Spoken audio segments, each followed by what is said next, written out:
ስለዚህ ኣወያት ኣብይ ኣሕመድ ዝድመፀሉ ዘሎ ክልል ኣምሓራ እንታይ ይመስል ዝብል ሓፈሻዊ ዝኾነ ካብ ጫፍ ናብ ጫፍ ክልል ኣምሓራ እንታይ ይመስል ዝብል ክነግረኩም እዩ። በዚ ኣጋጣሚ ሰበር ኢና ኣብ ቴሌግራም ቻናልና እውን ለጢፍናልኩም ኢና ዝተወሰነ መልእኽቲ እንዳሓለፉ ነገር ግን ትማሊ በፂሕና ነይሩ። ትማሊ ሸዋሮቢት ተቆፃፂሮም እዮም። ሸዋሮቢት ማለት ካብ ኣዲስ ኣበባ 219 ኪሎ ሜትር እያ። ካብ ሸዋሮቢት ናብ ደብረ ሲና ድሕሪ ናብ ደብረ ብርሃን ድሕሪ ኣዲስ ኣበባ እዩ። ነገር ግን ኣብ ሸዋ ዘሎ ፋኖ ሸዋሮቢት ክቆፃፀር ካልኦት ከተማታት ክቆፃፀር ኣብ ዝኽእለሉ ብጎጃም ዘሎ ፋኖ ብላዕላይ ብደብረ ማርቆስ ገይሩ መፅዩ ንኣዲስ ኣበባ ብዝተመሉ ሞጆ ብዝበፅሓሉ ናይ ኦሮምያ ናፅነት ሰራዊት ሞጆ ብዝበፅሓሉ ብሓፈሻ ነዘና ኣምሓራ ከዓ ክንመፅእ ከለና ኣብ ሸዋሮቢት ከም ትቅድም ኢለ ዝበልክዎ ሰበር ዜናና ንሱ እዩ። ሸዋሮቢት ምቁፅፃሮም እዩ። ካልኦት እውን ኣለውና እዮም ክንርኢና ናብ ኦሮምያ ዝኽሰት ዘለውን ካሊእ ዘይተሰምዐ ሓድሽ መረዳእታ ኣለና ምስ ተታሓዩ ዝኸይድ እዚ ትማሊ ሸዋሮቢት ተቆፃፂሮም ህዝቢ ረጋዖም ሸዋሮቢት ኢና ተቆፃፂርና ዘለና ስዒርና ወዲእና ማለት ኣይኮነን ምድፍፋእ ዘሎ እዩ። ስለዚ ሸዋሮቢት ሎም እንተተቆፃፂርና ፅባሕ እውን እንተገደፍና እያ ምንም ሓድሽ ተኣምር ዝተፈጠረ ከይመስለኩም መሊእና ንክንስዕር ግን ህዝቢ ተወደብ ንቃሕ ኣብ ጎኒ ፋኖ ተሰለፍ ኣዲስ ኣበባ ክንኣቱ ኣብ ዝቀረብናሉ እንድሕሪት ከይንምለስ ድጋፍና ሱርና ህዝቢ ስለ ዝኾነ እዚኣ ትገብር ኣለካ ዝብል ምሂሮም እዮም ወፂኦም ብድምፂ ብደንቢ እዩ ዘምሃርዎ። ኣብ ቴሌግራም ኣለኩም ቴሌግራም ቻናልና ረኣይዎ። ናብ ደብረ ታቦር ክምለሰልኩም ደብረ ታቦር ማለት ሓደ ተጋዳላይ ሕወሓት ፍትናይ ቀደም ሕዚ ተጋዳላይ ትግራይ ቀደም እውን ተጋዳላይ ትግራይ እዩ ግን ቲዲኤፍ ኣባል ቲዲኤፍ ሕዚ ኣባል ሰራዊት ሕወሓት ኣፍትሕሉፍ እዚ ኢሉኒ ደብረ ታቦር መሓዝ ማለት ደብረ ታቦር ኣቲኻ ክንዱእ ዝኣክል ስጉምቲ ወሲድካ ንፀላኢ ደኳዕኳዕ ምባል ማለት ፀላኢ ዘለዎ ዓቕሚ እንታይ ከም ዝመስልን ፋኖ ዘለዎ ዓቕሚ እንታይ ከም ዝመስልን ንምግምጋም ኣብዚኣ ኮይነ ኣየኣብየንን ይብል። ደብረ ታቦር ቁሩ ሓደ ፈተና እዩ። ውፃእ ውረዱ እቲ ቦታ ስትራቴጂክ ዝኾነ ቦታ እንተሒዙ ካብቲ ቦታ ንሱ ንምልቃቕ ሱር ናብቲ ከተማ ጥቃ ንምቕራብ ብጣዕሚ ከቢድ እዩ። ኣብቲ ሕሉፍ ዓብይ መስዋዕትነት ከቢድ መስዋዕትነት ከፊልና ኢና ሒዝናዮ። ደብረ ታቦር ብዙሕ መስዋዕትነት ዝኸፈልናሉ ይብል ይዝክር ብዙሓት ሰባት ከም ተወቅዑ ከም ተጎድኡ እውን ንፈልጥ እየ ካብ ገዛይ እውን ከምኡ ስለ ዝነበሩ ደብረ ታቦር ግን ኣብኡ ዝተተሓዘ ሰራዊት ኣሰሊፎም ሞ ታላቅ ሩጫ ክብሎ እዩ ባጫ እናተባሃለ ዝባጨወሉ ዘሎ ብሶሻል ሚድያ ተሪኢኹም ንሕና እውን ኣብ ቴሌግራም ኣቕሚጥናልኩም ኣለና። ኣብ ደብረ ታቦር ኣትዮም ጥራሕ እንተይኮነስ ናይ እስር ቤት ኣብኡ ዝነበረ ወኽኒ ቤት ከፊቶም ኣብኡ ዝነበሩ እስራት ወሲዶም ስኢሎም ኣይለቀቕዎምን ወሲዶም ናብ ስልጠና እዮም ኢቶሞም እቶም እስራት እውን ክንቀስ ኢና ኢሎም እዮም ወሲኖም ከይዶም ናብ ስልጠና እዮም ኣትዮም ኣብ ደብረ ታቦር ከተማ ዝነበረ እስር ብምልኡ ናብ ፋኖ ናብ ስልጠና ኣትዩ ኣሎ ብድልየቱ ማለት ተገዲዱ ኣይኮነን። ፖሊስ መስሪያ ቤት ጠቕላላ እዩ ተቃፂሉ ያው ባዕሎም ወኡ ኮይኖም ይትኩስ ስለ ዝነበሩ ድፋዕ ገይሮም ስለ ዝተጠቐምዎ እዩ። ካብኡ እንታይ ይብል ወዲ ኮኔክሽን እውን ስለ ዝነበሮ ባዕሎም እውን ካብቶም ዋሃብቲ ቃል ዝበሃሉ በብግንባሩ ዝነበሩ ሕዚ ናይታ ናይ ኮሚኒኬሽን ቲም ገይሩ ፋኖ ሰሪዕዎም ዘሎ ክነግሩና ከለው ሚልዮናት ብሚልዮናት ዝቁፀር ጥይት ካብ ንፋስ መውጫ እስካዕ ደብረ ታቦር ጥራሕ ረኺብና ኢና ይብሉ። ብሚልዮናት ዝቁፀር ጥይት ብሚልዮናት ዝቁፀር ጥይት ካብ ደብረ ታቦር እስካዕ ንፋስ መውጫ ዘሎ ረኺብና ኢና። ስለዚ እዚ ኩሉ እቲ ግምት ናይ ፋኖ ዓቕሚ ልዕሊ ዓቕሚ ኣብይ ኣሕመድ ምዃኑ ዝመፃ ድሮናትን ኣየራትን ክመልስኦ ከም ዘይኽእላ ናይ ፋኖ ጉዕዞ ነዲሳ እዚዩ ኣነ እውን ይርዳእ ኢሉ ኣቕሚጡ ኣሎ። ካብ ናይ ፋኖ አንደበት ዝሰማዕህዎ ክሕብረኩም ካብ አንደበቶም ዝሰማዕህዎ ካብቶም ናይ ኮሚኒኬሽን ደመቀ ዘውዱ ፃውዒት ተቕሪቡ ነይሩ። እቲ ፃውዒት ብደብዳቤ እውን ብሚድያ እውን ብኣካል እውን ዝተገበረ ፃውዒት እዩ። ምስ ፋኖ ተራኺቦ ኣይኮነን ንፋኖ ሰብሊኡ እቲ ሰብ ባዕሉ ኣይተመለሰን ዝተለኣኸ ሰብ ኣይተመለሰን ብደብዳቤ ዝተለኣኸም እውን ኣይመለሱን ኣብ ሚድያ ወፂኡ ዝገበሮ እውን ኣይመለሱሉን ተፃውዒታ እዩ ነይሩ ህወሓት ወልቃይት ጸለምቲ ራያ ንምውሳድ ትመፅላ ስለዚ በቃ ሓቢርና ንቃለስ ሓቢርና ንዑ ኣፈሙዝ መሊስና ናብ ትግራይ ንቃለስ ዝብል ትግራዋይ ደመቀ ዘውዱ ንፋኖ ፀዊዕዎም ባዕሎም ዝበሉና እዩ ክሓልፍ እውን ብሚድያ ክሓልፍ ህዝቢ ትግራይ ክፈልጦ ስለ ዝደልይዎ እዮም እዚኡ ክንሕልፍ ሓቢሮምና ኣብዛ ሕዚ እዋን ይብሉ ህዝቢ ኣምሓራን ህዝቢ ትግራይን ዘከራኽር ቦታ እንተሃልይዎ ሰላም ምስ ረኸበ ኣብ ጠረጴዛ ዙርያ ብሕውነታዊ አንደበት ክዘራረብ ይኽእል እዩ ኣብዛ ሕዚ እዋን ግን ናይ ደመቀ ዘውዱ ናይ ኣብይ ኣሕመድ ተለኣኽነት ኣሚኑ ወይ ንዕኡ ደጊፉ ዝኸይድ ፋኖ ፈፂሙ የለን ኢሎም ተስፋ ቁረፁ ኢሎም ኣሎ ተስፋ ቁረፁ ንሕና ጉዕዞና ህልውና ህዝቢ ኣምሓራ ምርግጋፅ ህዝቢ ኣምሓራ ካብ ጨፍጫፍ ኣብይ ኣሕመድ ምድሓን እምበር ናይ ደመቀ ዘውዱ ፃውዒት ኮነ ናይ ኣብይ ኣሕመድ ተለኣኽነት ወይ ናይ ኣብይ ኣሕመድ ፃውዒት ናይ ኣብይ ኣሕመድ ሴራ ሽርሒ ቃል ብቃል ዝበሉን ማለት እዩ እዚዩ ንድሕሪት ክመልሰና ይኽእልን ጉዕዞና ናበይ ምዃኑ ፍሉጥ እዩ ዕላማና እንታይ ምዃኑ ፍሉጥ እዩ ስለዚ ብዕላማና መሰረት ንጓዓዝ ዘለና ምስ ህዝቢ ትግራይ ከዓ ንደጋገፍ እምበር ንተኳኮሰ ይኮናን ይብሉ እዚዩ ናይ ኣብይ ኣሕመድ ናይ በቀዳማይ ናይ ፓርላማ ውዕሉ እውን ህዝቢ ኣምሓራ ብተጋሩ ከመይ ከም ተጨፍጨፈ ሪኢኹሞ ዶ ገለመለ ዝብል ዝነበረ ቲዲኤፍ ኣምሓራ ሰዓተወ እንደዚህ ኣፈረሰ እንደዚህ በለ ዝብል ዝነበረ እዚዩ ንምንታይ ከም ምዃኑ ከምዚ ዝብል ዘሎ ስለዝርዳእና ይርዳእኻ ኢልናዮ ኢና ይብሉ ማለት እዩ ጀነራል ተፈራ ማሞ እውን ዝበሎ ኣሎ ካልኣይ ቃለ ምሕተት ዝገበርሉ ከም ዝረኣኹሞ ኣብ ናይ መሳይ መኮነን እውን ቶም ወሃብቲ ቃል ነናይ ግንባሩ ዝገለፅዎ ዝረኣናዮ ተዓዘብናዮ ቃል በቃል ዝገለፅዎ ሕዚ እውን ከቕምጥ እየ ወደ ሰሜን እንሄዳለን እንጓዛለን እያለ ነው ትግራይም ቢወጋ ኤርትራም ቢወጋ አፋርም ቢወጋ እኛን ለቀውም ሰሜነኞችን ለማጥፋት መሆኑ እቅዱ በደንብ አድርገን ተገንዝበነዋልና የአብይ አህመድ ሴራ ለማክሸፍ በምናደርገው ጉዞ የጋራ ጠላት በጋራ ሆነን የምንደመስስበት ሁኔታን ያፋጥናል እና ይህንን የተገነዘብን መሆኑን ማወቅ አለበት አብይ አህመድ ይብል እዚሁ አዛዚ ሰራዊት ፋኖ ጀነራል ተፈራ ማሞ ሕዚ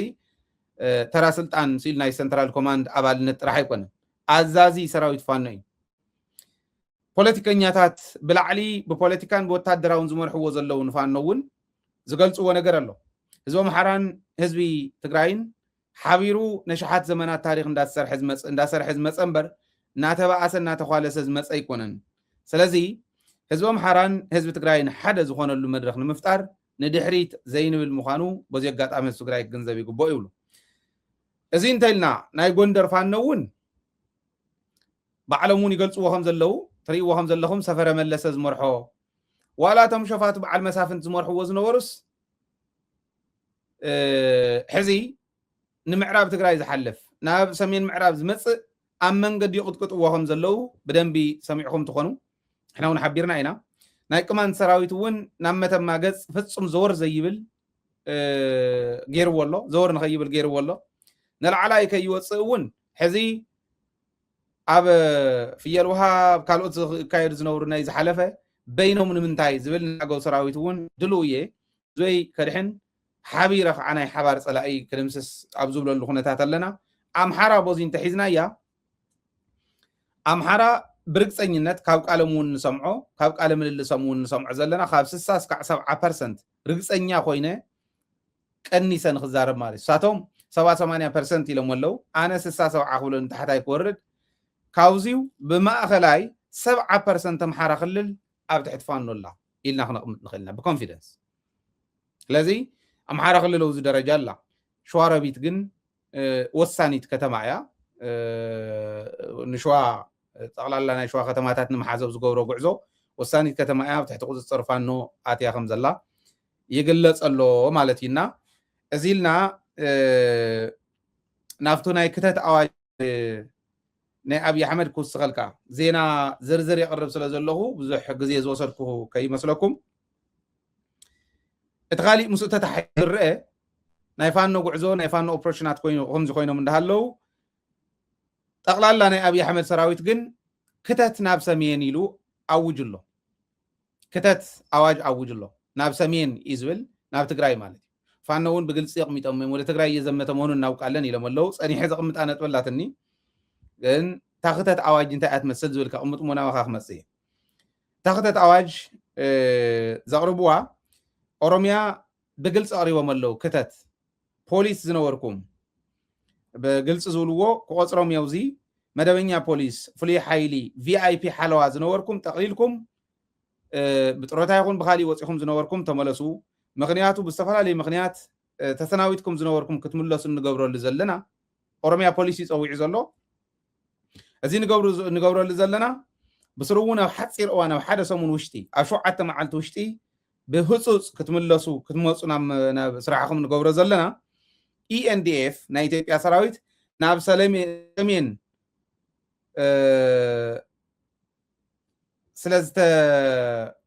ስለዝተመደበ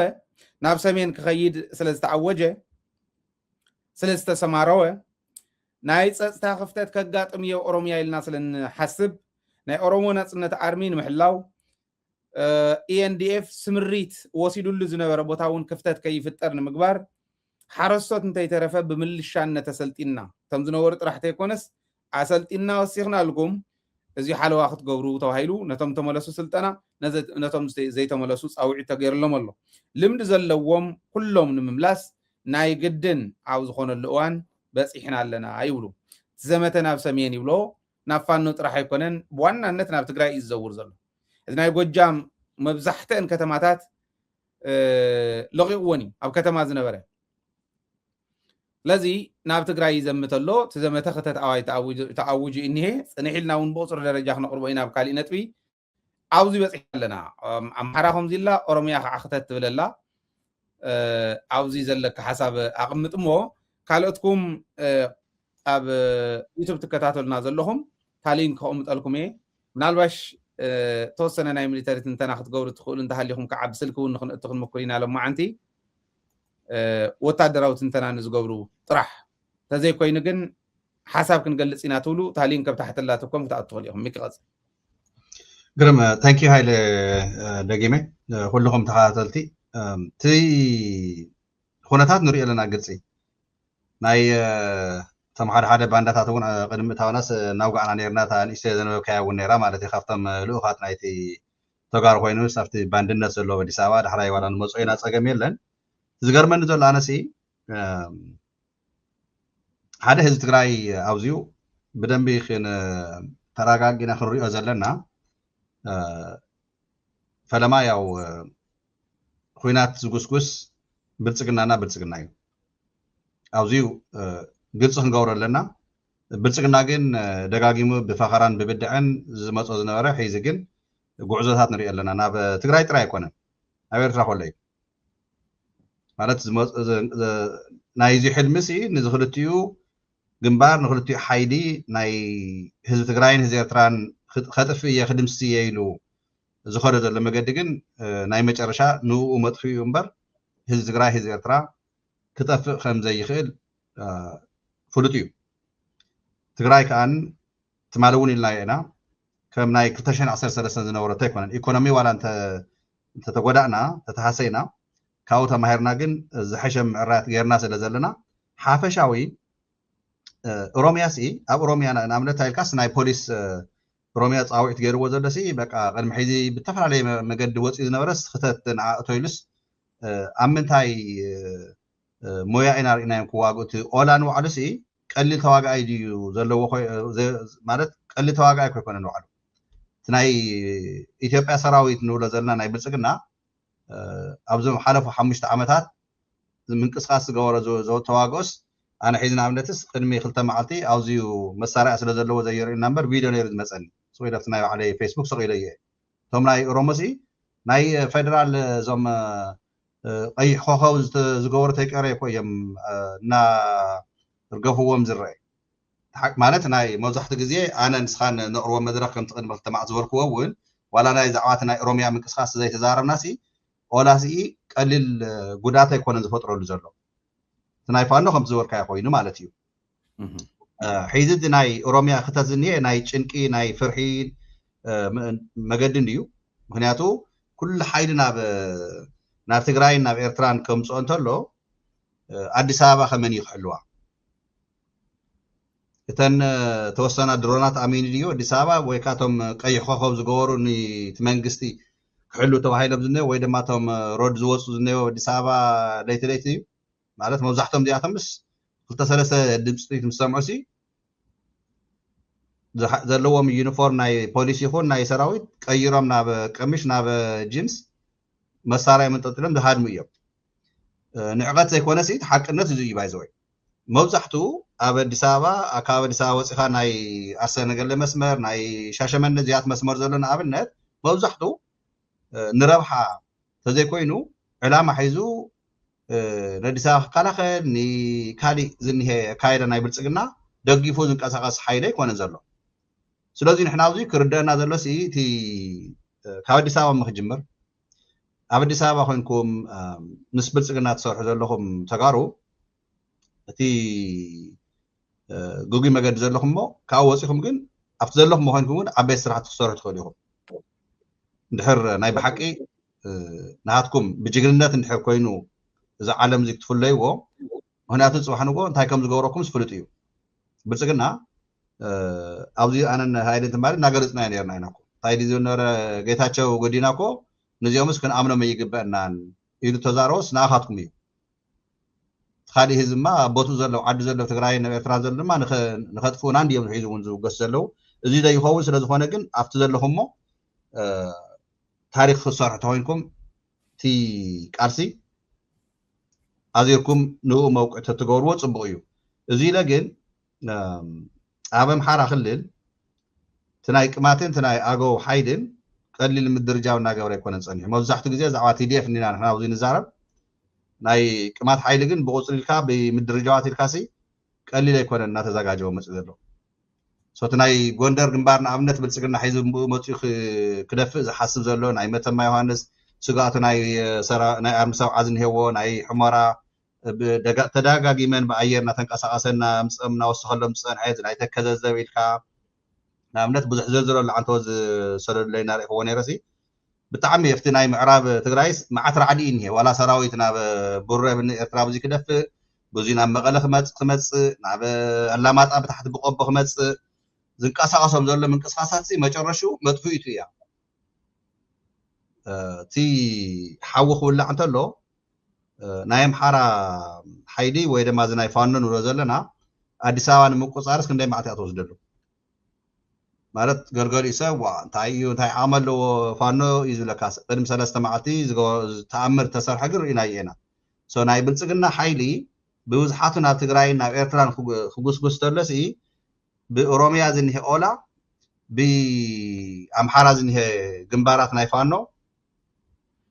መን ይጠጠው ከብሎ ማለት ብድቡቕ ዘሰልጠኖም ከም ዘሎ እውን ያው ኣሎ እዩ ጭንጭንታ እዚኣቶም ግን ሲ ከመይ ገይሮም እዮም ኣብ ምንታይ ተዋጊኦም ምንታይ ለሚዶም እዮም ክብስሩኸ ትውግእ ከካይድዎ እንተይልና ተናይ ሰማይ በረርቲ ኮለኒ ዝኣምን ዘሎ ንኡ ግብረ መልሲ ዝህብከ ዓቕሚ ድዩ ክስኣን መሲልዎ ሶ እዚ እንድሕር ርኢናዮ እቲ ናይ ኦሮሚያ ክተት ተፃውዒት እንሄ ናይ ጭንቀት ምልክት እዩ እምበር ቅድሚ ሕዚ ኢልና ነርና 400,000 ዝኾነ ገለ ዕጢቑ ነይሩ እዩ እቲ ናይ ኦሮሚያ ክልል ልዩ ሃይል ዝበሃል ማለት እዩ ሶ ተወሳኺ እዚ እቶ ማለት ድማ ነቲ ኦላ ከመይ ገና ክንከላኸሎ እዩ ናይ ሸዋ ናይ ወሎ ግንባር ዝኒሄ ተኣምር ዝሰርሕ ዘሎ ናይ ፋኖ ሓይሊ ከዓ ነየይ ብሸዋሮቢት ከምቲ ዝበልካዮ ቀፂሉ ብኡ ገይሩ ናብቲ ንሕና ከይድናዮ ዝነበርና እስካብ ደብረ ብርሃን ብኡ ቀፂሉ ከይኣትወን ኣዲስ ኣበባ ንኡ መሐለውታ ከሎ እቲ ናይ ኦሮሞ ክተት ዝመስለኒ ብላ ተይርኢቶ ግን ንሱ ንባዕሉ እንድሕር ዓቕመልይዎ ክንሪኦ ኢና ፀገም የለን ህዝቢ ትግራይ ግን ናብዚኡ ራዕዲ ክፈጥር ዘይኮነስ እዚኦም ብክልሎም ክተት ክብሉ ተለዉ ብካሊእ ግንባራት እውን ናባና ክመፁ ተለዉ ህዝቢ ትግራይ ኣብዚኡ ክዳሎ ዘለዎ ኣሰላልፋና ናብ ሓደ ክንመፅእ ኣለና ካብቲ ናይ ዝሓደፈ ኮይናት ተማሂርና ከምቲ ንሱ ትማሊ ዝገበሮ ትግራይ ኣትዩ ግን ትግራዋይ ከም ዘየባሳብስ ተጋሩ ከም ዘይደፍር ሰራዊት ትግራይ ኣለና እዩ ንሰራዊት ትግራይ ግን ንሕና ኣብ ጎኒ ተሰሊፍና ሕድሕድና ብናይ ፋይናንሻል ድዩ ብናይ ሞራል ድዩ ብተፈላለየ መገድታት ክንቃለስን ኣብ ጎኒ ክንስለፍን ከዓ ኣለና እዚ ትግራዋይ ሒሱ ኢልካ ዝኒሄ ዝፀንሐ ዋጭዋጭ ባይዘወይታ ናይ ፀለምቲ ንእሽተይ እንድያ ኣባላሽያትና እምበር ብጣዕሚ ዛዕባ ምዕራብ ክዝረብ ዘሎሲ ሃይለ ሓወይ ህዝቢ ትግራይ ኣብ ውሽጡ ዘሎ ይኹን ኣብ ደገ ዳርጋ በቃ ኣብ ሓፂር ግዜስ ናብ ሓደ ዳርጋ እናመፀ እዩ ነይሩ ሒዙ እውን ዘይቀርብ ጉዳይ ስለ ዝኾነ ምዕራብ ትግራይ ብሰላማዊ መገዲ ሒዙ እውን ሃበና እዩ ዝበሃል ዘሎ እናለመንካ ግን ኣይንበርን ናብ ምዕራብ ክንኣቱ ሓላፍነትና መብትና ስለ ዝኾነ ሓላፍነት ኣብ ሰራዊትና ኣሎ እዚኣ ከዓ ከጥፈኩም እዩ ዝብለና ዘሎ እምበር መሬትኩም ክምልሰልኩም ተፈናቀለ ህዝቢ ክምልሰና መረበት ኣይኮነን ዝሕፍር ግን ቶም ተጋሩ ሓደ መግለፂ ዝህቡ ዘለው ፕሮፓጋንዳ ዝሰርሑ ዘለው ንብልፅግና ወኪሎም ወይ ድማ ኣብቲ ስርዓት ንሱ ኮይኖም ከምኒ ኣብርሃም በላይ ዝተባሃሉ ሰባት ንሱና እውን ዓንቶ ንእሽተይ ትንከሰበልኩም ምሳኻ ቅድምታውና ብጣዕሚ በቃ ማለት ፅባሕ ንጎስ እዚኦምስ ናበዮም ከምልጡ ካብቲ ስርዓት ክንመፃኢና እቲ ክንውዳእ እሞ ናፍቶም ባንዳታት ዝገብሩ ክንመፃ ኢና ንሳ ኣይ ቲንክ ታሕዚ ዝበልካያ ናይ ፀለምቲ ክቕምጠላ እሞ ድሕሪኡ ናፍቲ ናይ ኦሮሚያ እውን እሽትለ ነቕምጥ ኣቢል ሓቅታት እኒው ካልኦት ዳሕር ናፍታ ናይ ባንዳታት ክንመፅእ ኢና ናብዓ እታ ናይ ፀለምቲ እንታይ ይመስለካ ኣታክልቲ ሃይለ ሚካኤል ኣርቲስት ኣታክልቲ ሃይለ ሚካኤል ነብሲ ይመሓሮ ኩሉ ወዮ ኢሉ ደሪፉ ኣብ ትግራይ እኮ ማለት ዝኾነ ሚስጥራዊ ዝኾነ ነገር ናይ ፕሮፓጋንዳ ስራሕ ክሰርሕ የልካ ጨነቀና እኮ ኩሉ ኩላ ነገር ተዘይፈለጥክዋ ዝብል ኮነ ንሱ ጨኒቁና እቲ ብጣዕሚ ሓያል ፀገም ዝኒሄ ንሱ እዩ ሓደ ግን በቲ ሓደ ገጽ ከዓይ ትሕዘሉ ነትኸም ዝብል ኩላ ክፈልጣ ዝደሊ ኣለው እዮም እንዳበለ ስለ ዘብልዑና እዩ ኣለው እዮም ንእከለ ይሓስብዎ እዮም ናይ ዓለም ቴክኖሎጂ ዝበፅሕሎ ኢሎም ክሓስቡ ዝኽእሉ መራሕቲ ኣለውና ፖለቲካ ማንም ዘይጠውዮም ፖለቲካዊ ቅልፅም ዘለዎም መራሕቲ ኣለውና እንዳበልና ተጠዊና ስለ ዝተረኸብና ኩላ ክንፈልጥ ኣለና ከይተውድቁና ኢሉ ምሕሳቡ ነውረ ይኮነን ግን እቲ ናይ ፀለምቲ ሰቂለ ንምንታይ እዩ እቱ ከምኡ ዓይነት ነገር ኣጋጢሙስ በቃ ከም ውድቀት ኢልና ዘይንቆፅረሉ ምክንያት ዝብል ብሚድያ ብፍላይ ክስርሓሉ ካብ ዝግብኦ ኣነ ዝረኣየኒ ክቕመጥ ፀለምቲ እንተዘይንኸድ ነርና ኣብ ራያ ዝነበረ ሰራዊት ክወፅኡ ኢልኩም ደማ ሓሰብኩም ሓደ ዓብዪ ሕቶ ክንሓቶ ዘለና እዚ ትክክል እዩ ኣተኣትኡ ካሊኡ ንኩልና ያዓይ ዓቢልና እንተሎም ባዕለይ እውን ሓዊሰው እየ ዝዛረብ ዘሎ ብውሽጢ ክፍለጥ ዝግብኦ ብውሽጢ ጥራሕ ዝፍለጥ ከምዚ ዓይነት ነገር ጌርካ መስዋዕትነት ከፊልካ ትረኽቦ ነገር እንተሃልዩ ናብ ራያ ሕዚ ፍሒት ኢሉ ከኣትዋ ይኽእል ምክንያቱ ካብቲ ማለት ተማሂርና ኢና ከኣትዋ ይኽእልን ሕዚ ትርእይዎ ኣለኹም ኣብ ኣላማጣ ናይ ሓየሎም መስዋዕት ደመኽበርና ኣውቶ ዝህሉ ህዝቢ ምስቲ መሪሕነት ምስቲ ሰራዊት ተቐናጅ ግን ንክሰርሕ ኣብዚዩ በል ንብል ነርና ኢና ንፅውዕ ነርና ፅባሕ ኣብዚ ዘይቀረበሉ መዓልቲ እውን ኣይነበረን ፀለምቲ እንተዘይነኣቱ ግን ናይ ራያ ይመወፀን እዚ ዓባይ ሓዝዋ ፀለምቲ እንተዘይነኣቱ ሕዚ ዝኒሄ ነቀይ እውን ኣይመመፀን ጉድለት ነይርዎ ዶ ይነበረን ግን ስኢሉ ኩሉ ማለት ኩልና ጉድለት የብልናን ማለት ዲኒሄ ብደገ ኩሉ ጉድለት የብሉን ማለት ዲኒሄ ብገዛኻ እውን ስለዚ መስዋዕትነት ከፊልና ኩነታት ሪኦም ትዝምዘን ወታደራዊ ውሳነ ወሲኖም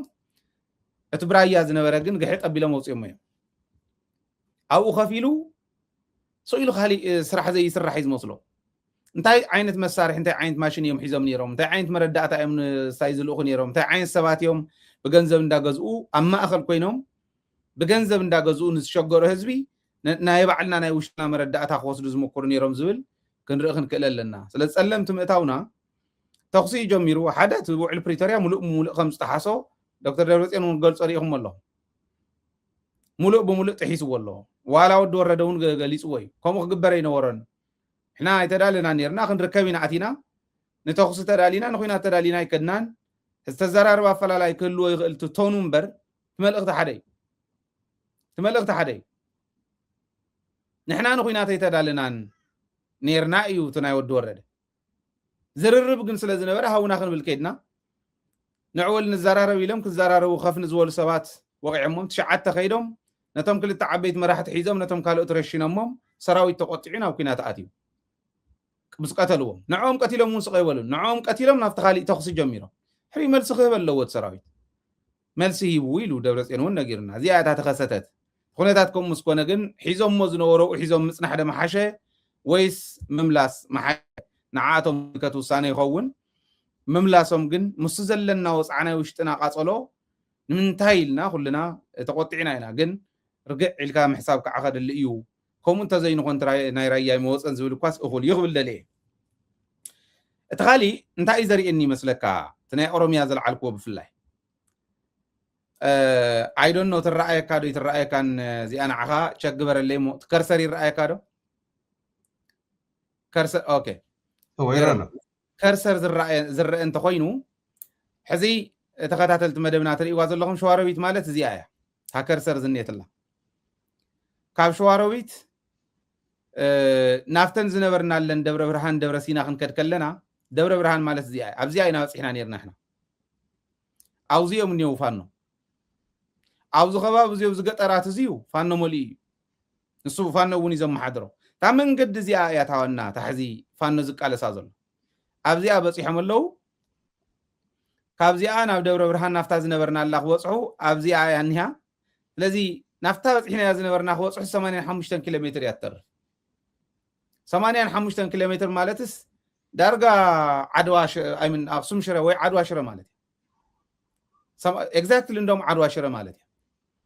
ኣብዮም እኒው ኣብዚኦም እኒው ሕዚ እዚ ማለት እንታይ ማለት እዩ ኢልኩም ሕሰብዎ ኣብዚ ፋኖ እንዳሃለወስ እታ መንገዲ እዚኣ እዩ ዝኽተል ዘሎ እምበር ንየማን ንፀጋም ዘሎ ፋኖ እዩ ዘለዎ ኩሉ ናብ ዓፋር ገፅ እንተኸይዱ ናይ ዓፋር ኣሎ ፍርቂ ዳርጋ ዓፋር ክሕዞ እዩ ተቃሪቡ ዘሎ ናብ ትግራይ ናብዚ መፂስ እዚ ኩሉ ቦታ እዚ ገዲፉ መፂኹ ወግኣና እዩ ኢልና ምሕሳብ ነቶም ሰራዊት ይኹኖም ግን ከምኡ ዝብል ዘሎ ባዕሉ ከምኡ ዝብል ዘሎ ንትግራይ ዝሞቱ ስኢልኩም ስኢልና ንትግራይ ንዝመት ንትግራይ ንውፈር ትግራይ ኣቲ ዓባይ ሓደጋ እዩ ዝብል ዘሎ ኣዲስ ኣበባ ኣብዚኣ እኒሃ ኣዲስ ኣበባ ብናይ ፋኖ መንገዲ በዚኣ ጌርካ ምምፃእ ጥራሕ ኣይኮንኩም እንተሓስዋ ሞጆ ማለት ኣብዚኣ እያ እኒሃ ዳከርሰር ትረኣየኩም እንተኮይና ኣብዚኣ ኣብዚ እኒሄ ኦላ ናይ ኦሮሞ ናፅነት ሰራዊት ኣብዚ እኒሄ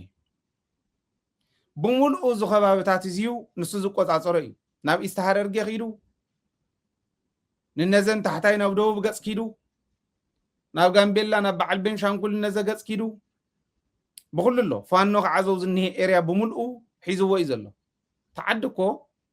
ኣብ ትሕቲ ቁፅፅር ዕጡቃት እያ እኒሃ ኣብዚ እናሃለወት ግን ሕዚ ትዕሪና ክንፈልጦ ዘለና እንታይ እዩ ዝብል ዘሎ ኦሮምያ ክተት ኣዋጅ ኣውጁ እኒሄ ክተት ኣዋጅ ክእውጅ ከሎ ፖሊስ ዝነበረ ምልሻ ነይሩ ዘርገፈ ፍሉይ ሓይሊ ዝነበረ ሓለዋ ናይ ቪአይፒ ሓለዋ እውን ዝነበረ እንታይ ተረፈ ምትኳስ ዝኽእል ኩሉ ክተት እዩ ዝብል ዘሎ ንምንታይ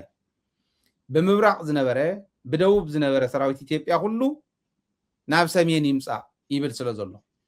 ከምቱ ጀነራል ተፈራ ማሞ ዝበሎ የሰሜን ኃይሎች ኢሉ ንኩልና ኣምሓራ ትግራይ ዓፋር ኤርትራ ኢሉ ንኩልና ንኸዝምት ድዩ ወይስ ከምታ ትበሃል ዝኒሃ ተር ኢለንተን መኻይን እውን እንዳቆረፁ ዝሰዱልና ዘለው ናብ ትግራይ ጥራሕ ይኸይድ ናብ ትግራይ እንተኣትዩስ ክገጥም ዝኽእል ምስ ሰራዊት ትግራይ እዩ ብጎኑ ዝተወሰነ ክፍሕንጥሩ ዝኽእሉ ሰራዊት ዘለዎ ተወሰነ ጥራሕ ኣይኮነ እንደም ፋኖ ይድዕኾ እዩ ዘሎ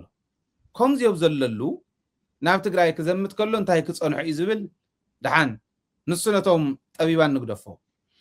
ብዋናነት ግን ዝሰርሕዎ ዝነበሩ ዶ ኣይኮነን ሓድሽ ድዩ እዩ ዝብል ግን ንዓይ ሕቶ እዩ ዝፈጥረለይ ናይ ኦሮምያ ምልሻ መትረየስ ዝገዝኣሉ ግዜ እኮ ተስታውሱ እዮም ለደቢቶም ዘቕሪቡና እየና መትረየስ ናይ ግሩፕ መሳርሒ ንምልሻ ኣይኮነን ንፖሊስ እውን ይወሃብን ነይሩ ብሕጊ ኢትዮጵያ ይወሃብን ናይ ግሩፕ መሳርሒስ ንምልሻ ዝሃበ ኮይ ናዳለውዎ እዮም ፀኒሖም ነቲ ናይ ኦሮሞ ናፅነት ኣርሚ ስዒሮምስ ክመፁና እዮም ዲኒሄ ወይ ሰራዊት ብምሉኡ ናብ ትግራይ ከዝምት እሞ ተረፈ ምልሻ ይሓልዎ ዲኒሄ እሞ ንሰራዊት ጋምቤላ ንዒቆሞ ንሰራዊት ቤንሻንጉል ንዒቆሞ ንሰራዊት ኦሮምያ ንዒቆሞ ሰራዊት ዓፋር ሰራዊት ኦጋዴን ተናዒቁ ንፋኖ ተናዒቁ ድዩ ናብ ትግራይ ክምፃእ ወይስ እንታይ እዮም ሓሲቦም ዘለው እንታይ እዩ ኔት ሓሳብ ዝመት ንዓ ይኸደሎ እየ እንዴፍ እሞ ንዓ ዝመት ምባሎም እንታይ ማለት እዩ ዝብል ትርጉም ምትርጓም ፅቡቅ እዩ ተስፋኦም እንታይ እያ መስለኩም ተስፋኦም ኣብ ትግራይ ወላ ኣብ ኤርትራ እውን ይምፅንዶ ታዳንኦም ንፈልጦም እንዲና ታትማል ዘውረድናያ ባንዴራ እንዲያ ዝብል ንዕቐት ክህሉ እዩ ዝብል እምነት ኣለዎ በቃ ሸለልትነት ክህሉ እዩ እንተንሰርሐሉ ነርና ከም ተጋሩ ኣብ ዘመነ ጌታቸው እንተንሰርሕ ነርና ኣብ ዘይመተረኸብና ወላታ ናይ ወዲ ወረደ ሓደ ዓመት እውን ኣብዘን ናይ መኸተ ጥራሕ እንተንሰርሕ ነርና ሸለልነት ተዘይህልወና ኣብ ዘይመተረኸብና ሕወሓት እውን ካሊእ መሪሕነት ትግራይ እውን ወላቲ ዳያስፖራ ዘለውን ትኢሊት ዝበሃል ጋዓ ብፍላይ ናይ ኩሉ ሸለልትነት ኣለዎ ወታደራዊ መኸተ እንድሕር ኣሸኒፉ that's the end of it end of መኸተ ዝብሎ ንሱ እዩ ትጌጋና ንሱ እዩ ጌጋና ተመርኩሶም እዮም ከምኡ ዝገብሩ ዘለዉ ዓዲ ቶም ካልኦት ከባብታት ምልሻ ክሕልዎም ሰራዊት ዘበለ ኩሉ ናብ ትግራይ ክዘምት ምባሎም ቦኦም ጌጋ ይብሉ ምክንያቱ ናይ ትግራይ መሪሕነት ደቃሲ ኢሎም ስለ ዝሓስቡ ናይ ትግራይ መሪሕነት ሸለልተኛ ኢሎም ስለ ዝሓስቡ ከም ዝንዕቆም ስለ ዝፈልጡ ክንመፃኢና ናፍታ ናይ ኤርትራ ንኤርትራ እውን ሓዊሱ እዩ ንትግራይ ጥራሕ ኣይኮነን ዝበልካ ትኽክል እዩ ሓቢሩ እዩ ሰሜነኞች ዝብሎ ዘሎ ስለዚ ናይ ትግራይ መሪሕነት ሕድሕድ ደቃቕ ትበሃል ኦፖርቹኒቲ እውን ናብ ዓወት እንድሕር ክቕይረላ ዝኽእለላ መንገዲ ምሂዙ የለን ናይ ሰሙን ጉዳይ ናይዙ ስርዓት እዚ ወይ ንኣብነት ሰራዊት ብምሉእ ናብ ሰሜን እንተምፂወስ ናይ ኦሮሞ ናፅነት ኣርሚ ክጥንክር ፋኖ ክጥንክር ካሊእ ክጥንክር ጌርካ ብንየ ደኳዕኳ ዓቢልካ ኣዲስ ኣበባ እንተኣቲኻስ ናበይ ዕቑባ ክሓትት ስልካ ሲምፕል ሕቶ እንድሕር ኣቕሪብና ፋኖ እውን ከምኡ ዓይነት ኣካይዳ ዝኸድሉ መንገዲ ኣሎ ብደንቢ ክርአ ዘለዎ ስሕተት እውን ከየጋጥም እዚኣ እታ ክፍተት ትጥቀሙላ ካብኡ ዝተረፈ ግን ከምዚ ዓይነት ፃውዒት ናይ ክተት ፃውዒት ምፅውዑ ሓደ ውድቆቱ እዩ ዘርእየና ንትግራይ ንኽበልዕ ንምሓራ ንኽበልዕ ናይ ባዕሉ ህዝቢ ንኸብልዕ ንዑ ክተቱ ኢሉ ምምፃእ ክንደይ ናይ ዝኣክል ወዲቑ ከም ዘሎ ኢኮኖሚ ኣየለ ወታደራ የለ ከመይ ወዲቓ ከም ዘላ ተዓዲ እውን የርእየና ተኻሊእ ጭንቀት እዩ ጭንቀት እኒሄዎ ፋኖ ፅባሕ ዲኣትሎም ዲኣቱ ይበሃል ኣሎ ሸዋሮቢት እንተበፂሑስ ንደብረ 80 ካብ ናብ ሽረ ወይ ካብ ሽረ ናብ ዓድዋ ያታ መንገዲ እዚኣ ተሪፋቶ ዘላ ነዚኣ ምናልባሽ ካብ መቐለ ለማጣ እውን ክትኮን ትኽእል እያ እዚኣ እታ መንገዲ ተሪፋቶ ዘላ በልዋ ኣብ ወፍቲ ከባቢ ከዓ በይኑ ፋኖ ብሓደ ገፅ እኳ ከይኾን ብኩሉ እዩ እንተሎ ኦላ ተዘማሚዖም እውን ተዘራሪቦም እውን እዮም ዝኸዱ ዘለዉ እዚ ጭንቀት ኣለዎ ስለዚ ክተት ምባሉ ካልኣይ ጭንቀት እዩ ዝብል እምነት ኣለኒ ናብ ትግራይ ደኣ እሞ እንታይ ዘትምም ኣለዎ ንዖም ደይመልስን ትግራይ ሰላም እያ ትደሊ መሬታ እያ ትደሊ ሕቶና ግልፂ እያ ኢልዋ ደብረፅዮን ሕቶና ግልፂ እያ ኢልዋ ወዲ ወረደ እውን ንሕና እውን ዘለኣለምና ንሳ ንብል ኣለና ካብ ንጅምር እዚ ሚድያ ሕቶና መሬትና እዩ ሕቶና ኣይትተንክፉና መሰል ዓርሰ ውሳነ ናይ ከበር እዩ ሕቶና ተመዛበላይ ናይ መለስ እዩ እዚአን መሊሱ ንኻሊእ ክምክት ዘይከኣለሉ ደኣ ንምንታይ እዩ እንታይ ትግራይ ዘብሎ ትግራይ ሓንፈትተ ይኮንና ወረርተ ይኮንና መሬትና ብዝሓተትና እንታይ ንትግራይ ከጥፍእ የብሎ እንተልኩም ሰለስተ ምክንያት ኣለዋ እዚኣ ቁፅሪ ሓደ ንሱ ዝደሊ ኣንበርኪኽካ ምግዛእ ስለ ዝኾነ ኣህዳዊት ዝኾነት ብኣብይ ኣሕመድ ትዝወር ኢትዮጵያ ምስራሕ ስለ ዝኾነ እንዳሰፍሐት ትኸድ በቃ ከምዚ ዝጠቕለለ ከምዚ ዘምፀ ተባሂሉ ክዝረበሉ ስለ ዝደሊ ኤርትራ ከምፅእ መሰል ናይ ካልኦት እንዳደፍጠጠ ንክኸይድ ኖ እዚ እኮ ጌጋ እዩ እትብል ኣካል ፌደሬሽን ዝኾነት ክልል ክትህሉ ይደልን ክትህሉ ንኸይትህሉ ከዓ ኣብቲ ፌደሬሽን ንኸይትህሉ ውፅ ኢሉ ከውፃእ ይኽእልን ውፅ ክብላ ከሎን ብለይ እንተኢላ ካልኦት ክኽተል ኣየ ለዚ እንታይ ይገብር ኣሎ ካብ ገፀ ምድሪ ከጥፋእ ኣለውን እዚኣ ታሕልሙ እዚኣ እያ ካሊእ የብላ ስለዚ ሓንቲ ናብ ትግራይ ተዝምቶ እዚኣ እያ ኣብ ልዕሊ ህዝቢ ትግራይ ዘለዎ ጫፍ ዝወፀ ፅልኢት ካብቶም ጣዖት ገይሩ ከፈቢልዎም ዘሎ ቤተ መንግስቲ ዝወረሶ ካብተን ዘንበበን ዲስኩራት ትርክቲ ዝብሎ ዳንኤል ክብረት ካብዚኣተን ዘንበቦ ካብቶም ኣብ ዙርኡ ዝኒው መማኸርቱ በዓል ብወታደራዊ መማኸርቱ በዓል ካሳየ ጨመዳ ማሕበራዊ ጉዳይ መማኸርቱ በዓል ዳንኤል ክብረት ናይ ኢኮኖሚ መማኸርቱ በዓል ግርማ ብሩን ካልኦትን ካብዚኦም ክወርሶ ዝኽእልን ካብቲ ዕብዳን ናይቶም ናህና ባንዳታት ክወርሶ ዝኽእል ክሰምዖ ዝኽእል ኣብ ልዕሊ ትግራይ ጫፍ ዝወፀ ጽልኢት በቃ ህዝቢ ትግራይ ክትርኢ ከለኻስ በላዕላዕ ዝብለካ ልክዖም ትጎዲ ዝበሎ ትግራይ ትበሉ ከማን ይበልጣል እንደውም ደምሲስናዮ ኢና ዕሪና እውን ክንድምስሶ ኢና ኢልዎ ከም ዝበሎ እዚኣ ከዓኒያ እታ ካልኢት እዚኣ እታ ሳልሰይቲ ኢጎኒ በቃ መንግስቲ ክጨን እንተኾንካስ ትግራይ ክትስዕር ኣለካ ዓይነት ዝኾነ ክብል እንተኮይኑ ተጋሩ ብልምዓት ዝፍለጡ ብኩናት ዝፍለጡ ብካሊእ ኩናት ክብል ከለኹ እንተኣትዮሞም ተመፅዮሞም ብመኸተ ዝፍለጡ እዮም በዚ ዝፍለጡ ስለ ዝኾኑ ሰሪኻ ምርኣይ ፖሊስ ቀሪፅካ ምልዋጥ ዓዲ ምዕባለ ክበሃል እንተኮይኑ ትናይ ተጋሩ እዩ ከይሰርሓ ይኽእላ ከይወርሳ ከዓ ተጋሩ እኒና ብሂወት ስለዚ እቲ ኢጎን ይሄ ማለት እዚኦም እዮም ከምኡ ገይሮም ዘሽከርክርዎ ዘለዉ ነቲ ወዲ ሕዚ ናብቲ ናይ አንተው ዝበልካየ ናይ ንኤርትራ እውን ዝበልካየ ንምፃእ ንቀይሕ ባሕሪ ንምምላስ 10 ሚልዮን ከንምድብ ኢና ይብሉ እዚ ትማሊ ተዘረበይ ትማሊ እዝቡ ዘሎ ቀይሕ ባሕሪ ንምምላስ ትማሊ ዓርቢ ቀይሕ ባሕሪ ንምምላስ 10 ሚልዮን መዲብና እዚኣ ኣብይ ኣሕመድ ፓርላማ ተዛሪብዋ ለካ ኣብ ጽሑፍ ዝነበረት እቅድ እያ እዚ በዓሎም ተዛረብዎ ትማሊ 10 ሚልዮን መዲቦም እዮም ታሪክ ወያነን ሻዕብያን ከብቅዕ ኣለዎ ኢትዮጵያ ንዘለዓለም ባሕሪ ክትውንን ክትክእል ኣለዋ ነዚ ዘዕንቅፍ እንደወለል ቆሻሻ ሊጠረግ ይገባል ይብል ከም ናይ ምድር ቤት ርስሓት ክረግ ኣለዎ ማለት ዋይፕ አውት ምግባር ማለት እዚ ናይ ምድር ቤት ርስሓት መወልወል እንተኮይኑ እውን በቃ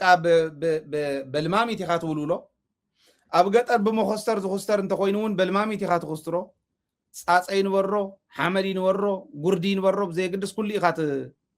ትግፍጦ ኣብ ምድር ቤት ዘሎ ሁሉ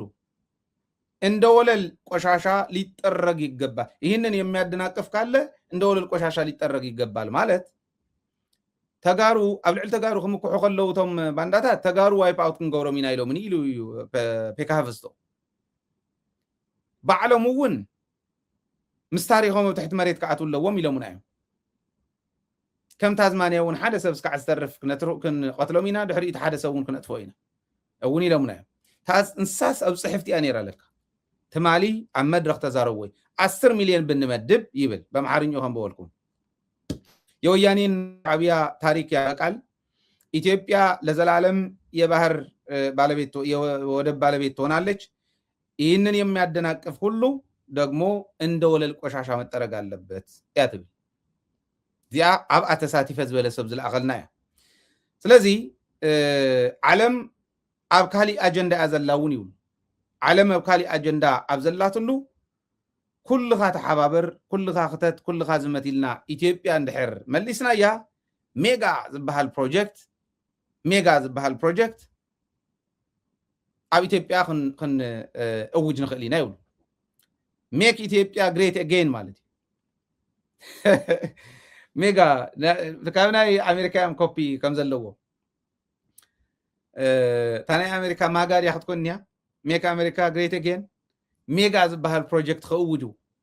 እዚ እንድሕር ገይሮም ማለት እዩ እና ሕድሕድ ክልል እውን ኮታ ክወሃቦ ይኽእል እዩ 10 ሚልዮን ዝወፀሉ እውን ተዛሪቦሞ ኢሎም ናዚ እዩ ብጀካ ሃረሪ ጋምቤላ ቤንሻንጉል ከከም ኩነታቱ ነዚአን ከከም ኩነታቱ ኦሮሚያና አምሓራ ልዕሊ 5 ሚልዮን ሰራዊት ከውፃ ይኽእላ እየን ዝተረፋ ክልላት ከዓ ልዕሊ 1 ሚልዮን ከዋፃ ይኽእላ እየን ተደሚርካዮ ልዕሊ 10 ሚልዮን ዝኾነ ሰራዊት ክነፍር ንኽእል ኢና እዩ እዚኦም መድረክ ዝዛረብዎ እዩ ኣብ መድረክ ዝዛረብዎ እዩ እንታይ የርእየኒ እዚ እዩ ክንደይናይ ዝኣክል ከም ዝፈርሑናን ከም ዝሰጉእናን ይርኢ ክንደይናይ ዝኣክል ድንቁርና ከም ዘለዎም እውን ይርኢ ክንደይናይ ዝኣክል ናይ ወዲ ሰብ ሂወት ዘይቁርቁሮም ምዃኖም እውን ይርኢ ልብ በል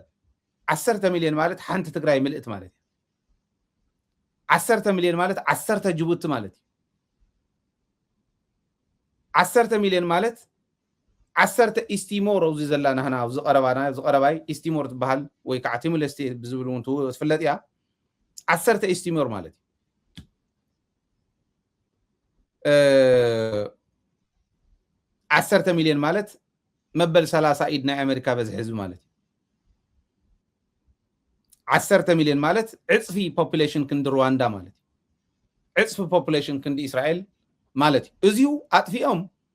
بحر غننو يوم زحاسبو بقى تግራይ مطفى إرترا مطفى أمحرا مطفى تمحرا 5 مليون كوصلو ننوع له قبالعو 5 مليون كنوصل لنا زولو أمحرا ونيطفو يم زلو تعلمهم زياده ازي حزي عالم وكالي أجندة اندهلوت أو كالي أجندة بزلاتلو نتግራይ نيرتران أمحران عفار حيسكا نزي وايب أوت كيركا 10 مليون يسخون كالي يسخون العلي يخون باي ذا واي أمحران أوروميان 5 مليون دحزو واصا خوينن تنكالوت 1 مليون كواصاين لعل 1 مليون يلمنيو بينشانغول غامبيلا هرري እንደ ሁኔታው ይለመንየው እዚህ ደሚርካ 10 ሚሊዮን እንቆጽህ هنيت ካልኦት ናብ 8 ናብ 7 ዝኾና ክልላትን ኮና እንድሕር ትየነው ጽኻለን ብጀካተን መሰዳደር ዝበሃላ ሕዚ ዓለም ኣብካሊ ኣብዘላቱ ልኽብሉ ከለውስ ኢትዮጵያ እንድሕር ከምኡ ጌራ ኣምሓራ ትግራይ ኤርትራ ዓፋር ካልኦቱን ሓዊስካ ናብቱ ሕዚ ይመፀኩም ኣለኹ ዝብሎም ዘሎ እንድሕር ከይዱ ዓለም ኣብካሊ ኣብዘላቱልስ ኢትዮጵያ እንታይ ክትኮን ያይሎም እዮም ዝግምቱ تعد ክትነብር ይኮነን ማለት ሓደ ግዜ ትባዕሉ ኣብይ ኣሕመድ ፍቱርካብና መንበር ዝብል መጽሓፍ ዝጻሓፎ ብዕራይ ትቆጽል እንዳረኣኻ ትዝብላዕ እንዳረኣኻ ትገደል ግን ዘይረኣኻዮ ኢሉ ከም ዝጻሓፎ ባህሪ እዮም ዝርኢ ዘለዉ እምበር ዞም ሰባት እዚኦም ታሪክ ትግራይ ምውራር እዮም ዝርኢ ዘለዉ እምበር ዞም ሰባት እዚኦም ገደል ከም ዘሎ ይረኣይዎ ተሳዕሪ እዮም ዝርኢ ዘለዉ ትቆጽል እዮም ዝርኢ ዘለዉ እዚ እንተተገይሩ ምናልባሽ እዚ ሞ ይትረፍ ኣብ ልዕሊ ትግራይ ምዕራብ ትግራይ ክትሕዝ ከላ ትግራይ ኣብ ቀረባ እዋን ምዕራብ ትግራይ መሬታ ክትርከብ ከላ ተኹስ ክኸፍት እየ እንተኢሉማ ኣብ ምዕራብ ትግራይ ታሕ ክትብል ከላ ኣዲስ ኣበባ ታሕ ክትብል ምንም ኣይትጠራጠሩ በዚ ኣደዶኦም እዩ ዝወፃሎም ንፋኑ ኣደዶ እዩ ዝወፃሉ ንኦላ እንደም ተይቀደመኒ ዝበሃል ጉያ እውን ክህሉ ተኣምር ክረአ ልክዕኹም ተያታትና ዝበልዎ ትግራይ ምንካ ኣብ ትግራይ ዝተወልዐት ኩናት ኣብ ትግራይ ይተርፍን ኣብ ኢትዮጵያ ጥራሕ እውን ይተርፍን ፎዛት ማለት ከምዚ ትሪእዎ ዘለኹም ዙርያ ናይ ኢትዮጵያ ዘለዋ ሃገራት ሓው ተወሊዓተን ኣላ ምስ ኢትዮጵያ ኣብዚኣ ኮይኖም ክንዲዚ ክነውፅኢና ይብሉ ጽቡቕ ንሪኦ ናህና ስራሕ ኢትዮጵያውያን ዓውዚ የድልየኩምን ኢትዮጵያውያን ህዝብኹም ደቅኹም አንድቡ ደቅኹም እንድቡ ደቅኹም ሓዙን ኣብ ዝሓውዝ ይኸይኣቱ ኢልካ ምስባኽ እዩ ንዕኦም እውን ዘየድልየኩምን ሰላም ይዘድሊ መሬትና መልሱ ምባል እዩ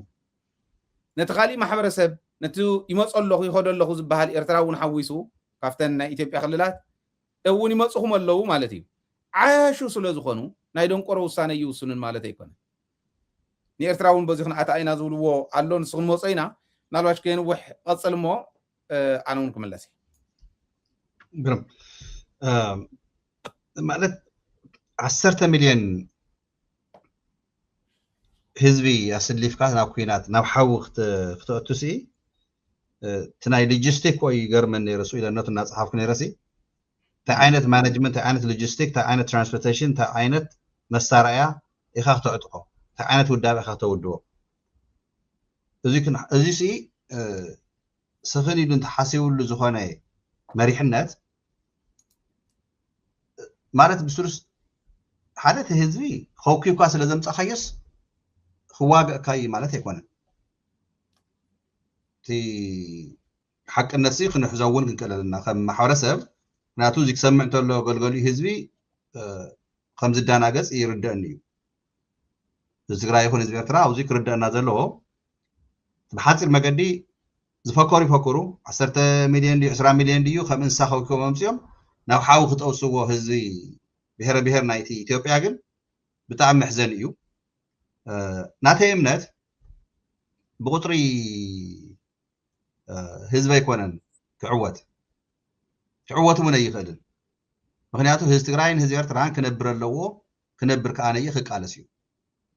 ኣብ እንዳማት ዘይኮነ ሰው ዓዱ ግን ናብ ሰሜን መፅኦም ንህዝቢ ትግራይ ኣጥፊኦም ተሻጊሮም ንኤርትራ ክነጥፊ ኢና ዝብሉ ወይ ድማ ማዕረ ማዕረ በዚ ብቡረ መፂና بزيكان ايه بتفعل جنبارات خمت عن توزور كوا ناب مقالة ناب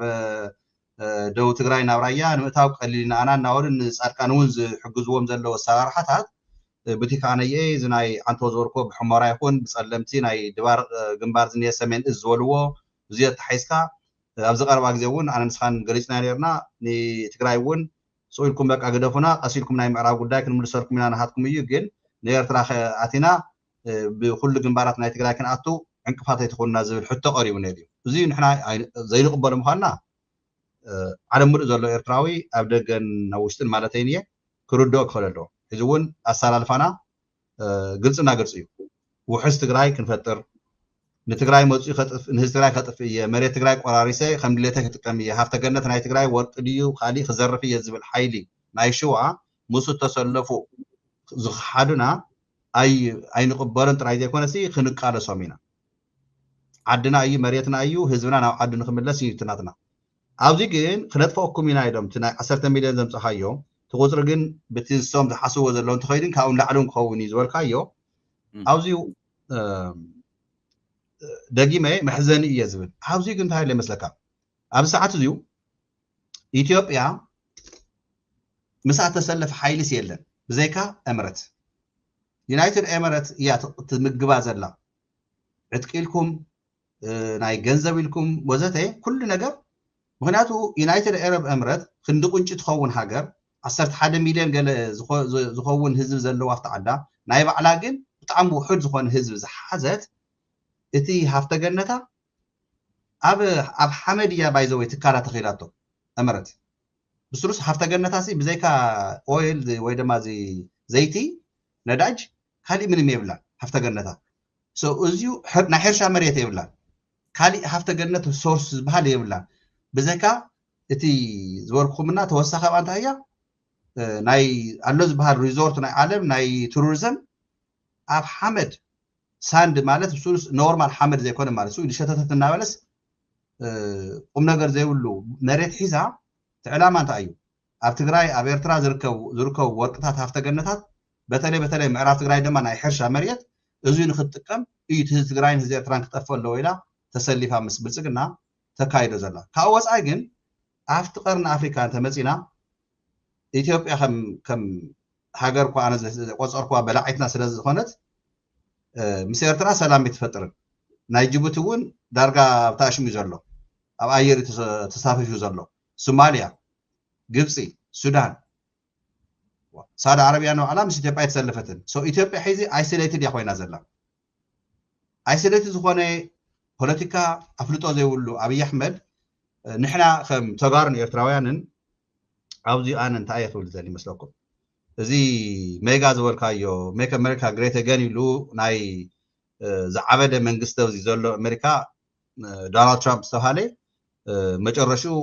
መዓት ሰብ ግን ኣዳናጊሩ እሚኑ ናብ ስልጣን ተመሊሱ መፅኡ ኣሎ ሶ ሓደ ግዜ ሓደጋ ዝኾነ ሰብ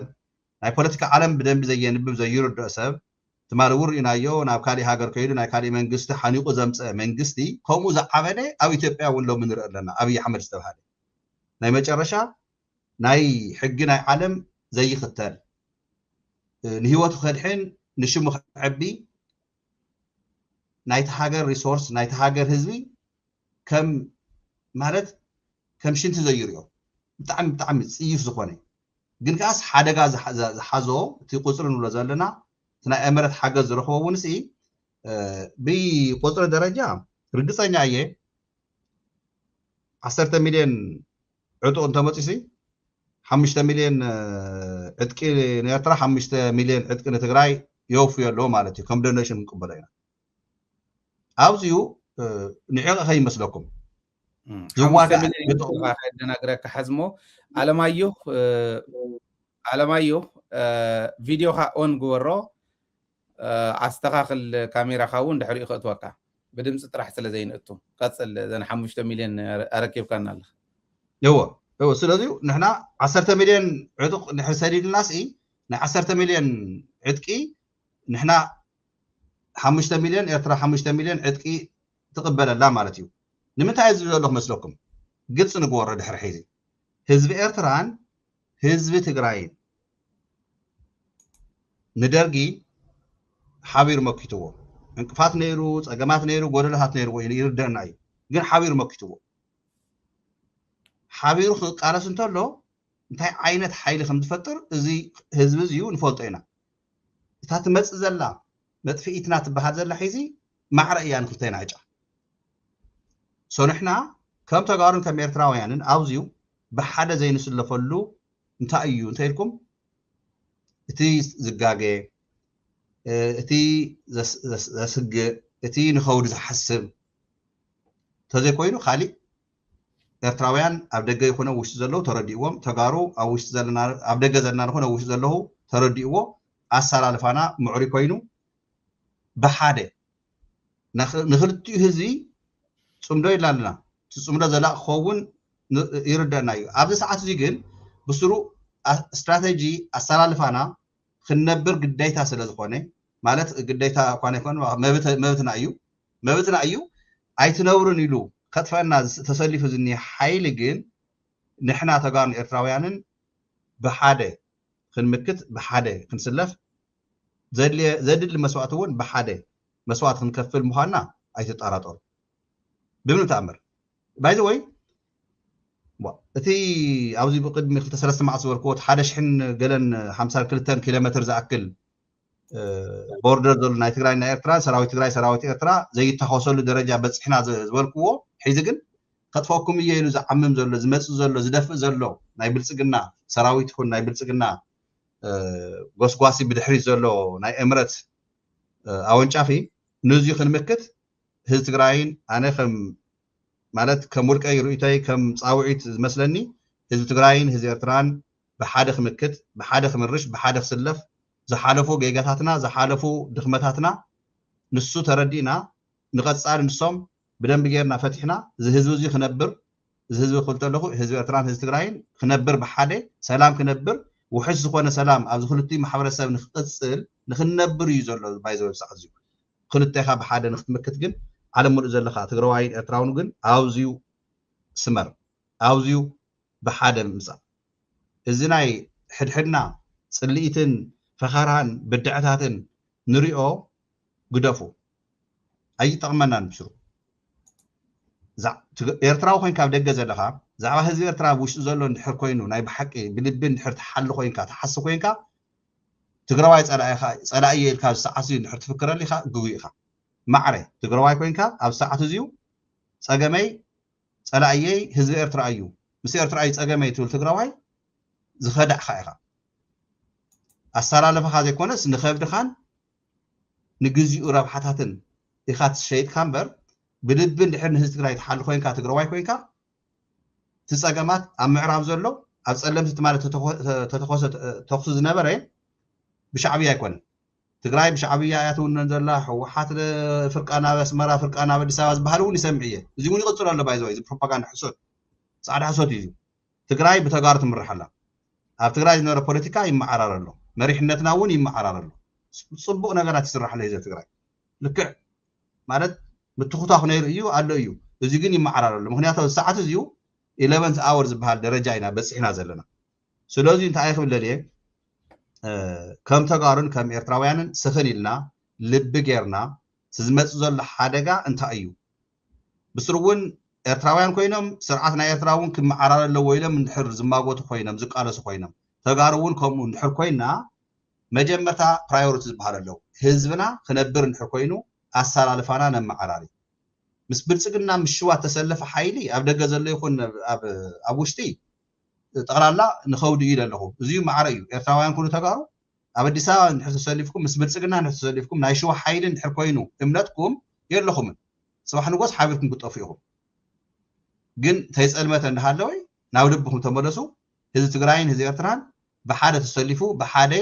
ነቲ ከጥፈአካ እየ ዝብሎ ዘሎ ሓይሊ ግን ከምዚ ምክቱኻ ናይጠራጠርን ንሱ እዮ እውን እቲ ናይ ቀደም ዝነበረ ቃልሲ ዝተንከፍክዎና እንታይ ኢልካ ይመስለካ እታ ምዕሪት ዝኾነት ኣነ እውን እግሪ ዝገብረላ ጥራይ ዘይኮነስ ትክክለኛ ዝኾነት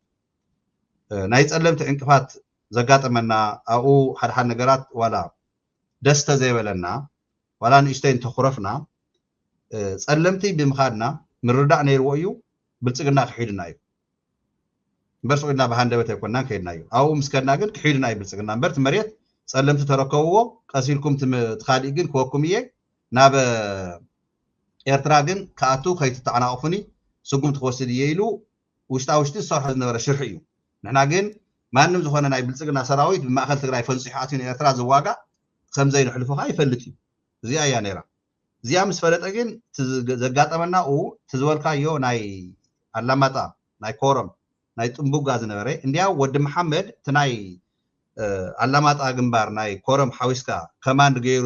መሓዳድሮ ዝነበረ ከማንድ ፖስት ታድሮን ምስ ወቕዓት ኣብዚ ናይ ወጀራት ኣከባቢ ብናይ ዓፋር ሰጊኡ ሽዑ ኣውጊዕና ነርና ኢና ናብ ጥንቡጋ ወፂ ከይዱ ድሕሪ 2-3 መዓልቲ እቶም ናሃቱ ስታፈር ከይዶም ወዲ መሐመድ እቲ ናይ እዚ ዝመርሖ ዝነበረ ኣብ ጥንቡጋ ኮይኑ ተወሰነ ወርሕታት እናመርሖ ነይሩ ናብ ጸለምቲ ብዝወፈርናላ ግን ብራዕዲ ካብ ኣላማጣ ካብ ኮረምና ካብ ጥንቡጋ ጠቕሊሉ ወፅዩ ተስታውስቲ ኮይንካ ሃይል ሓወይ እንዲያው እንታይ ንብል ነርና ኣነ ንስኻና ሓደ ግዜ ከመይና ክንሰርሓ ዘለና እዛ ናይ ደው ኢልና ክነውግዕ ተለና ሲ ናብ ጥንቡጋ ዝጓዓዘቲ ኣዛዚ ወዲ መሐመድ ተስፋ ኣለዎ ግን ሰራዊቱ ስሒቡ ኣብ ጥንቡጋ ከፍተይሉ ውንስ መሬትና ስለዝኾነ ዓድና ስለዝኾነ እዚ ውንስ ጠቕላላ ብምንት ኣምሪ ክንፈቅድ ከም ዘይብልና ኢና ማየጥ ነርና የስታውስ እየ ዝሓለፉ ግዜ ማለት እዩ ካብ ኩለን ግን ተፀሪጉ ብምውፅኡ ሃዲሞ ስሪኡን ጫሙን ተይቀረብ ብቐዳማይ ንሪኦ ነና ረንጀራት ተይቀረብ ከም ሸንዲዮም ድሕሪት ከይዶም ክርዕዱ ተለው ሶ እታ ዝረኸብናላ ዓወት ናይ ጸለምቲ ዋላ እንተኮረይና ናይ ኣላማጣ ናይ ጥንቡጋ ናይ ኮረም ዝነበረ ተጓሒፉ ምውፅኡ ሒዚ ግን ደጋጊም ባይዘው ይሞክሩ ክምለስ ዘይመኮረ ከይመስለኩም እቲ እቶም ኣሕዋትና ካብ ዓፋር ኣምፅኡ ናብ ግንባር ዓፋር ኣምፅኡ ብናይ ወጀራት ኩናት ከፊቶም ዝነበሩ ዝሓለፈ ቅድሚ 2 ሰሙን ዋት ዕላማ ኮንስ ኮይኑ ነይሩ ኣብ ቆቦ ከም ብሓድሽ ተሰባሲቡ ንትግራይ ደፊኡ ከኣቱ እኮ ዕላማ ኮ ነይርዎ እዚኣ ግን ፅቡቅ ገይሩ ዝመከቶ ጅግና ዝኾነ ሰራዊት ትግራይ ሒዚ እውን ኣብ ቦትኡ ኣሎ ንዚ ከዓ ነየይ ንሕና ኩልና ተጋሩ ከም ተጋሩ ተቃሊስና ኣስተዋፅኦ እናሃብና ንኤርትራ እውን ከም ፃውዒት ዘይኮነሲ ከም ምርዳእ ክንገብሮ ኣለና ንሕና ኣብቲ ማሕበራዊ ሚድያ ነጥፍ ዘለና ሰባት እቲ ንሕና ፕራዮሪቲ ቁፅሪ ሓደ ዝኾነ ሰዓት እዚዩ ህዝቢ ኤርትራን ህዝቢ ትግራይ ክነብር ተኮይኑ ሓቢሩ ክምክት ሓቢሩ ክቃለስ ሓቢሩ ክስለፍ ዝፅልኢት ብድዕታት እከለ ከመይ በለ ከምዚ ውልቀ ሰባት እንታይ ገበሩ ዛዕባ ኤርትራውያን ኮይኖም ዛዕባ ትግራይ እንታይ ወሉና ውልቀ ሰባት ኮይኖም እንታይ ወሉ ጠጠው ነብሉ ሓፅም ለጠናኺርና ንኸይድ እያ ብሓፃራ ብሓደ ንሰለፍ እሱ ነጠናኸራ ጥራይ ዘይኮነስ ኣሰላልፋና ሒዚ ይመዓራረ ፅባሕ ንጎ ዝመፅእ ዘሎ ሓይሊ ንኣና ዘጥፈና ሃይሊ ሓወይ ሒዚ ማለት ኣነ መንግስቲ ኣይኮንኩን ውልቀ ሰብ እየ ከም ውልቀ ሰብ ግን ፃውዒት ኣይመስለካ ብናተይ ርእቶ ኣሰላልፋና ስኢልካ ሽፍንፍን ዘይብሉ ግልፂ ኮይና ህዝቢ ከም ህዝቢ ብሓደ ክስለፍ ክንብል ተለና ሰራዊትና ይኹን ሰራዊቶም ይኹን ክዳል ኣለዎ ብሓደ እዚ ማለት መፅንሒ ኮይኑ ከጥፈና እንተኮይኑ ክልቲኡ ሰራዊት ብሓደ ተሰሊፉ ብሓደ ዘይስወሉ ምክንያት የለን ድሕሪ ሒዚ ቅሉዕ ዝኾነ ዘመተ እንተገይሩ እዚ ነቶም ሰራዊት ክንገድፈሎም ኢና ብሓደ ምዃን እንዲ ዘዋፆም ነንወይኖም ምዃን እዩ ዘዋፆም ግን ብሓፈሻ ካብታ ዝበልካያ ዝወስዳ ንናይ ሓባር ድሕንነት ናይ ሓባር ዕላማ ሒዝካ ምስላፍ ኣድላይ እዩ እዚኣ ከዓ ታፅምዶ እያ ካሊእ ተኣምር የብላን